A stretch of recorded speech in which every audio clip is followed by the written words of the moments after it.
Is your T-Mobile app chat not working? Messages failing to send or stuck on loading screens are common issues, especially during peak hours.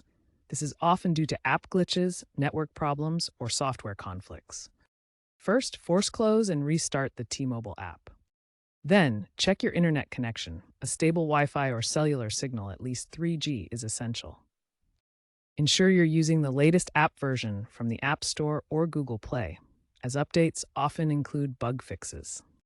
Try clearing the app's cache. Android settings apps T-Mobile storage clear cache. iOS offload and reinstall the app.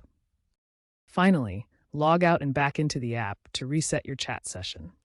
These steps solve most issues. If problems persist, move on to the next section for advanced solutions. If basic troubleshooting doesn't resolve the issue, there may be underlying causes like authentication errors or timeouts when messages sync with T-Mobile's servers. In rare cases, using a VPN may solve DNS-related problems. For Android devices, check app permissions in Settings, Apps, T-Mobile Permissions, and enable notifications, location, and mobile data. If these steps fail, contact T-Mobile support to reset the chat thread or check for server-side outages. T-Mobile's chat feature uses end-to-end encryption via its servers for secure messaging. Issues can stem from outdated app versions, insufficient permissions, or network instability. As T-Mobile shifts to AI-enhanced support and cloud-native architecture, aiming for 99% uptime by 2026, expect improvements, but be aware of risks from reliance on third-party APIs.